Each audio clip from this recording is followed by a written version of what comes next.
le dictateur de Bondy, le colonel Mobutu, le Kix ou encore Maurice Bapon. Comment on a pu donner des surnoms de dictateurs ou de mecs qui ont fait des crimes contre l'humanité à un mec comme Kylian Mbappé?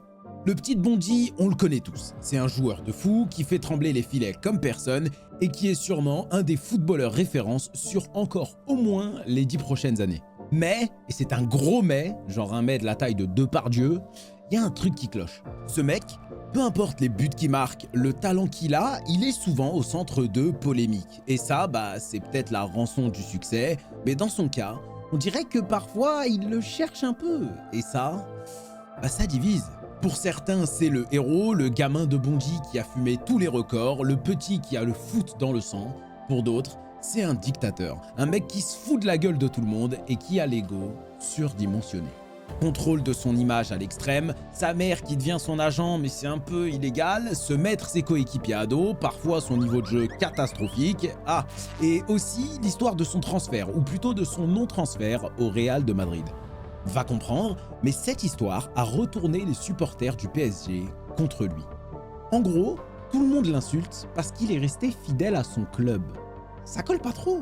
Mais ça aussi, on va creuser un peu, parce que je vous le dis, malgré tout ce que j'entends pour lui, et même s'il y a des choses parfois bizarres ou discutables, moi, le Kix, je l'aime bien.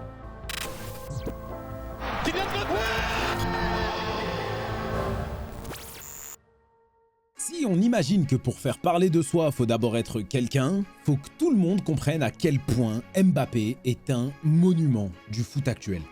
La plupart connaissent déjà l'histoire, mais une petite piqûre de rappel, ça fait jamais de mal, et surtout pour les néophytes, c'est important de revenir sur certaines choses. Ok, Bondy, 93, dans la banlieue parisienne, c'est là qu'arrive Kix, le 20 décembre 1998. Il est né dans une famille de sportifs, puisque son père, ancien footballeur de niveau régional, est devenu entraîneur des moins de 15 ans à l'AS Bondy, et sa mère, Faiza Lamari, a été handballeuse de la plus haute division française.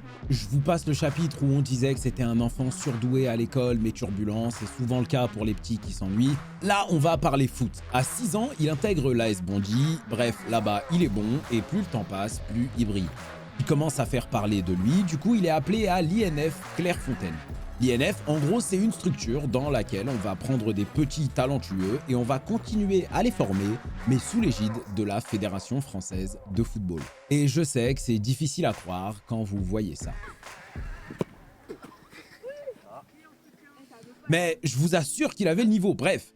Il y reste 2 ans jusqu'en 2013 et en 2014, il rejoint l'Académie de Monaco où il continue de s'améliorer. 2016, c'est là que ça commence. Un petit de 16 ans débute en pro avec Monaco et il bat le record du plus jeune joueur à porter ce maillot en pro, record tenu par Yass encore. Quelques semaines plus tard, il marque et devient le plus jeune buteur de l'histoire du club, battant encore une fois un record, encore une fois détenu par Thierry Henry. Et comme un signe, c'est marrant, mais il a souvent été comparé à lui.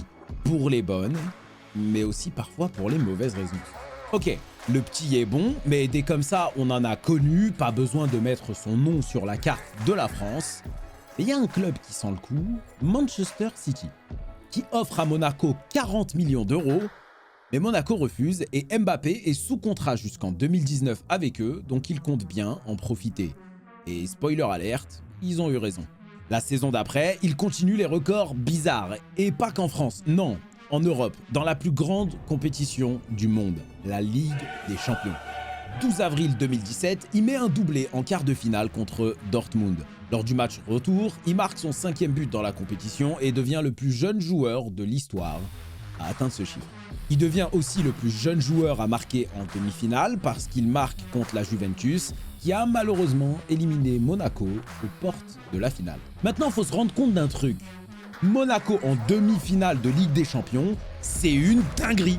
Alors oui, peut-être qu'en France, on est un peu en retard et on n'a pas mis son nom de suite sur la carte, mais ça, lui, c'est pas son problème. Il a commencé par mettre son nom sur la carte de l'Europe.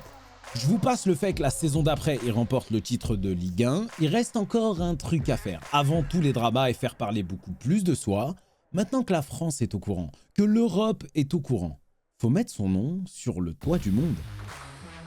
Vous êtes français? Moi, oui. Enfin, je crois. Des fois, on me dit que non, mais ça... je sais pas. Mais si t'es français, tu sais très bien ce qui s'est passé la saison d'après pour Kylian. Tu sais ce qui s'est passé en 2018, la France, championne du monde. Tous Gigi, tous Rourou, Mbappé est maintenant sur le toit du monde. Entre-temps, il a signé pour 5 ans au PSG pour 180 millions d'euros. Alors déjà, c'est beaucoup. Mais là, maintenant, le truc, c'est qu'avec ce prix-là, on va t'attendre au tournant. Avec la gloire viennent les controverses, les critiques, les débats. Certains vont te chérir, d'autres te haïr. Et cette règle ne changera pas pour lui. Et très vite, il va commencer à faire parler de lui, et pas de la meilleure manière possible. Ok, on commence doucement, je vous explique rapidement, mais un joueur de foot, c'est suivi par un agent. Son rôle, il est simple, c'est un peu le pont entre un joueur et un club contre rémunération. Donc, il va parfois proposer des joueurs à des clubs, négocier des contrats pour lui, ça peut aussi être quelqu'un qui va le conseiller juridiquement, etc., etc. Et pour exercer ce métier, il faut une licence et être agréé par la FIFA. La raison est simple, je pense qu'on a tous déjà entendu une phrase qui dit « Le foot, c'est un monde de requins ». Et c'est vrai. Des agents qui sont bons et pensent à l'intérêt du joueur qu'ils représentent, il y en a. Mais des agents qui doivent un service à un club et ramènent des joueurs à droite, à gauche et les trimballent partout juste pour des sous, ou alors qui sont pleins de fausses promesses et détruisent des vies, il y en a aussi. Pour ça que maintenant, et quand je dis maintenant, c'est rentré en vigueur le 1er octobre 2023, les agents doivent être titulaires d'une licence agréée par la FIFA. Bref, en dehors du fait que le football mondial et la FIFA, c'est une énorme blague, mais ça, on le sait déjà, le rapport avec Mbappé, il est plutôt simple. Lui, il n'a pas d'agent. C'est sa mère, son père et son avocate qui s'occupent de ces affaires-là, et spoiler alerte, aucune n'a de licence d'agent agréé par la FIFA. Du coup, ça fait parler, beaucoup de médias en parlent, etc. Mais il y a notamment l'agent d'Achraf Hakimi, Alejandro, qui a allumé la daronne d'Mbappé en disant qu'être la mère d'un joueur, ça suffit pas. Et que c'est un manque de respect à la profession, qu'elle n'a aucune compétence. Honnête? Vous voulez que je sois honnête? Ok. La vérité, ça, je m'en tamponne. Qu'il soit géré par sa mère, son oncle, ou qu'il fasse même des emplois fictifs, j'en ai rien à foutre. Là, c'est juste pour vous montrer un petit peu le côté des gens qui commencent à parler. Maintenant, on va rentrer dans le vif du sujet. Toi, Mbappé, tu l'aimes pas, pourquoi? Parce que c'est un petit con prétentieux qui a l'ego surdimensionné. Ok, je vais te dire un truc, t'as raison. C'est vrai, et il s'en cache pas.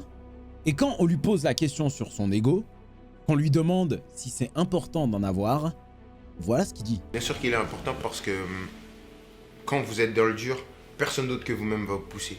Et il faut que vous vous persuadiez que vous êtes capable de renverser des montagnes. Parce que les gens ne comprennent pas bien sûr l'ego. Et quand tu es pas bien, il n'y a personne qui va venir chez toi te dire si tu es capable de faire ça. Il n'y a que toi et ton mindset. C'est que toi. C'est que toi. Et donc, il faut se persuader que vous êtes capable de faire de grandes choses. Alors, l'ego, c'est vraiment une mauvaise chose? Et encore une fois, il nous fait penser au fameux Thierry Henry, où on disait aussi qu'il avait un ego de fou et était prétentieux. Parce qu'au fond, moi j'arrive à comprendre certaines choses. Imagine tu marques un triplé et ton coach te taille.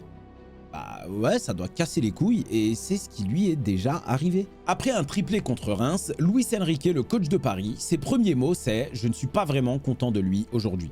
Alors oui, moi en tant que coach aigri, je comprends tout à fait le coach. Il sait qu'il peut aller en mettre le double et il cherche à tirer le meilleur du joueur. Mais il y a des façons de le dire, ça c'est le type de choses que tu dois peut-être dire en privé. Alors, on peut aussi admettre qu'il y a un petit acharnement sur lui parfois. Et il en joue. Par contre, il y a eu ce moment qui a tout changé pour lui. C'est pile à ce moment-là que Mbappé est passé de petit prince humble à... Il se prend pour qui ce gamin? Alors, il gagne le trophée de meilleur joueur de Ligue 1 en 2019 et à ce moment-là, il sort une bombe. Je sens qu'il est temps pour moi d'avoir plus de responsabilités. Jusque-là, ça va. Ok, pourquoi pas, un peu d'ambition, même si on n'aime pas trop ça ici, on laisse passer. Maintenant, la suite a tout changé. Peut-être ici, à Paris, j'en serais heureux, ou alors peut-être ailleurs, pour un nouveau projet. Alors qu'à ce moment-là, personne ne se pose de questions sur est-ce qu'il va partir ou rester. Donc là, il ouvre une brèche à ce qui va devenir le pire feuilleton de transfert entre Paris et le Real, ce qui, je pense, explique en grande partie ce pourquoi il est détesté par autant de monde maintenant. Suite à cet épisode, les gens commencent de moins en moins à lui pardonner le moindre fait et geste. Et avant même son transfert ou non au Real, il y a quelques épisodes qui méritent d'être mentionnés. Hashtag Pivot Gang. Pour que tu comprennes le petit épisode de Pivot Gang, je vais rapidement t'expliquer un truc rapide dans le football. On prend une formation qui est souvent utilisée à Paris, c'est le 4-3-3. Les trois de devant, là, c'est un attaquant au centre et deux ailiers sur les côtés. Le mec de devant, il peut avoir différents profils. Souvent, il s'abonne à ma chaîne, comme toi. Ou alors, il peut jouer en profondeur et en général, des attaquants un peu plus grands et plus costauds jouent eux en remise, c'est ce qu'on appelle des pivots. Ok, maintenant en France, Mbappé c'est le mec à gauche là, et devant il y a notre fameux Giroud national qui joue le rôle de pivot. Mais à Paris, Christophe Galtier, qui est une merde je le rappelle, il fait jouer Mbappé devant, en pivot. Derrière, il critique Mbappé car il n'a pas marqué pendant 2 matchs, alors Mbappé nous envoie cette story avec ce fameux hashtag PivotGang. Et un mois auparavant, Mbappé disait qu'il avait beaucoup plus de liberté en équipe de France car le coach savait qu'il y a un attaquant comme Giroud qui occupe les défenses et du coup lui peut prendre l'espace alors qu'à Paris, on lui demande de faire le pivot. Il en faut pas plus, les médias forcément allument. Kylian Mbappé, égo, critique son coach, et s'il avait raison? C'est pas pour le défendre, mais la qualité première de Mbappé, c'est sa vitesse. Si t'es un coach et que tu le fais jouer en pivot, c'est certainement que tu dois être raciste. Ah, et quel hasard!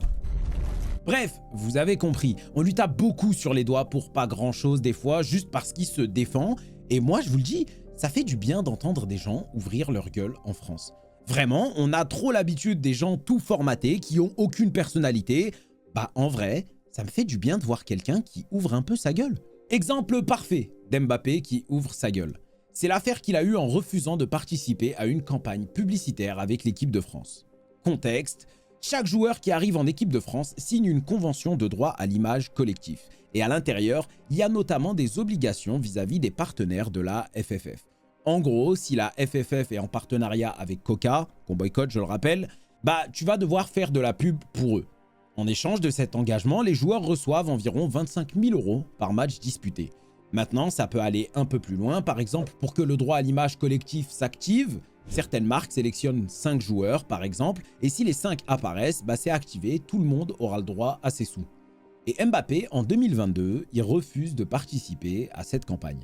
Il avait signé la convention en 2017 et plus tard, il souhaitait que ce soit renégocié. En gros, il conteste la convention, mais ça l'a laissé en vue. Du coup, il sèche un rendez-vous prévu à Clairefontaine avec plusieurs sponsors de l'équipe. L'explication qu'on a, c'est qu'il refuse que son nom soit associé à des marques de paris sportifs ou des marques de malbouffe dont Betclic, Coca, KFC. Il n'a pas envie de participer à ça, puisque pour lui, les paris sportifs, c'est un véritable fléau et la malbouffe aussi. Ce que moi je pense, c'est que c'est sûrement ce qu'il pense, mais qu'il a aussi voulu s'affirmer et poser ses Kylian Mbappé sur la table. Et au final, ça a marché. Surtout que, détail important, mais ces 25 000 € qu'il est censé gagner dû à ses droits collectifs, bah Mbappé, il les reverse à des associations. Alors, est-ce que c'est vraiment le petit con qu'on essaie de nous peindre, ou est-ce que ça fait juste chier les hautes instances qu'un gamin ouvre enfin sa gueule? Une chose est sûre, ça fait bouger les choses. Et personnellement, je pense pas que ce soit mauvais. Par contre, ouvrir sa gueule, c'est bien, mais bien le faire, c'est mieux. Parfois, trop parler, ça pousse des gens à se retourner contre toi et c'est à peu près ce qui s'est passé par rapport à son transfert au Real Madrid, ou plutôt son non-transfert au Real Madrid, qui lui a valu les foudres de beaucoup de supporters parisiens, mais aussi du Real Madrid. Ok, contexte. Tu te rappelles tout à l'heure quand on disait que son contrat se terminait en 2022 avec le PSG ? Du coup, en 2021, vu qu'il ne reste plus qu'1 an à son contrat, on commence à se poser des questions. Alors, certains connaissent déjà son rêve d'enfant, jouer pour le Real Madrid, et d'autres pensent qu'il souhaite rester à Paris, car c'est sa ville et c'est ça qui compte. Entre-temps, tout le monde ne sait pas trop, car les mots qu'on a de Kylian ne sont pas très clairs. Je ne sais pas encore où je serai l'année prochaine, etc., etc. En 2021, lors d'une longue interview donnée à RMC, il clarifie tous les doutes et en vrai, on peut lui reprocher ce qu'on veut, mais pas d'être clair. Lors de l'interview, il annonce qu'il a dit à Paris qu'il souhaitait partir fin juillet. Donc le club avait encore du temps pour le vendre, surtout qu'il y avait du monde intéressé. Et à ce moment-là, le Real arrive et pose 160 millions sur la table. Et l'avantage à cela, c'est que s'il part un an avant la fin de son contrat, le club à qui il appartient, donc le PSG, aura une grosse indemnité. Et ça leur permettra d'acheter notamment des remplaçants. Et c'est à ça que pensait Mbappé. À partir du moment où je ne voulais pas prolonger, je voulais que le club ait une indemnité pour avoir un remplaçant de qualité. Alors, pourquoi c'est intéressant pour les néophytes? On va faire ça assez simple. S'il est en contrat avec Paris jusqu'en 2022 et qu'il part en 2021, il reste un an de contrat et donc les gens qui le veulent vont devoir payer des indemnités de transfert au club. Par contre, s'il part en 2022, il n'est plus sous contrat et du coup il part gratuitement. Bref, Paris estime qu'ils n'ont pas eu assez de temps et que si un joueur veut partir, alors il partira, mais à leurs conditions. Du coup, ils refusent que Kylian parte. Un an après 2022, on s'attend tous à un départ de Kylian et je vous passe la période où des gens plutôt fiables annoncent que le départ est fait, etc. etc. Et tous les 2 jours, il va prolonger. Ah non, finalement, il reste, etc. On apprend qu'Mbappé prolonge de 3 ans. Ou pour être exact, 2 ans plus 1 an en plus que seul le joueur peut activer ou non. Donc on est en 2022, ça veut dire qu'il reste encore jusqu'en 2024 et si lui le souhaite, il peut prolonger 1 an de plus jusqu'en 2025. Déjà là, les supporters de Paris sont pleins d'avis différents. Trop bien, c'est un vrai Parisien, il est là pour nous. Et d'autres rejoignent plutôt le côté espagnol en parlant du fait qu'il veut juste des sous. Et le public espagnol et même les journalistes sont même un peu plus durs que ça à son sujet, estimant qu'il a joué avec le cœur des supporters en laissant planer le doute. Outre les insultes qu'on peut voir de leur part, Kylian, je suis désolé pour toi, tu seras toujours un perdant. En gros, beaucoup de supporters ont tourné la page et ne sont pas prêts à lui pardonner cet épisode. Et ils sont plutôt clairs là-dessus, on ne lui pardonnera pas. Mais bizarrement, ça commence à changer. Pourquoi? C'est très simple, la clause qu'il pouvait activer pour signer 1 an de plus, il a tout simplement annoncé qu'il ne l'activerait pas. Du coup, forcément, les médias espagnols ont commencé à sonder le public et quand ils demandent si Mbappé finit par venir au Real, est-ce que les gens sont prêts à lui pardonner ou pas, des réponses commencent à sortir et certains disent « mais qui ne lui a pas encore pardonné ?» Alors oui, il y a encore des gens qui lui en veulent, mais par rapport à une année avant, c'est totalement différent. Moi, je pense qu'au fond, peu importe où il signe, il sera adopté. Et même si les supporters du Real lui crachent dessus pendant 1 an, quand il va commencer à marquer des buts et compagnie, ils vont vite oublier. Par contre, pour les supporters de Paris, c'est un peu différent. J'arrive à comprendre qu'un gamin de ton club qui parte gratuitement, ça fout la haine. Maintenant, c'est important de se rappeler d'un truc. Les footballeurs, ces mecs, c'est des êtres humains. Nous, on sera jamais au courant de tout ce qui se passe dans un club. Comment est réellement la direction, les gens avec qui tu travailles, etc. Donc, en vrai de vrai, même pour les petits comme Barcola, comme Likeba, qui se sont fait insulter quand ils sont partis de l'OL, moi, je leur en veux 0. Et pourquoi on parle de ça maintenant? C'est parce que Mbappé sera libre de signer où il veut l'été 2024. Et une nouvelle règle est arrivée, et maintenant, un joueur libre en été 2024, on peut commencer à discuter avec lui et à négocier et même le signer dès la fenêtre des transferts d'hiver. Et c'est marrant parce que cette fenêtre-là commence demain, le 1er janvier 2024. Donc je pense qu'on va beaucoup en entendre parler de Mbappé. Ok, qu'est-ce qu'on retient de tout ça?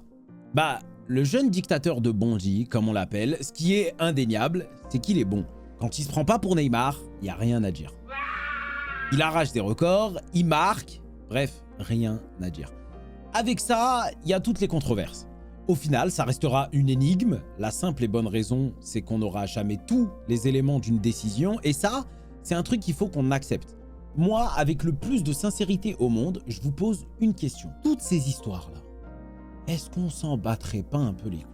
Pour être honnête avec vous, ça m'a presque fait chier de creuser sur ces sujets pour écrire cette vidéo. Et c'est pour ça que je vais pas en extra profondeur dans chaque sujet. Parce que les dramas de que ce soit pour un footballeur ou autre chose, oh moi, ça me casse la tête, vraiment. On a des vrais soucis dans nos vies et c'est ça qui doit attirer notre attention. Que Mbappé ait dit en 2008 « Ah, j'aime trop le Real », oh, j'en ai rien à foutre.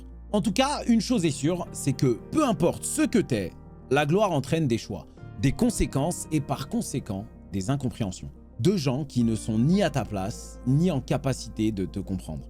Et je trouve que le seul moyen d'avancer, c'est d'être assez fort pour ignorer tout ça. Et à ce petit jeu-là, il est plutôt bon. Moi, je me demande ce que vous pensez du joueur.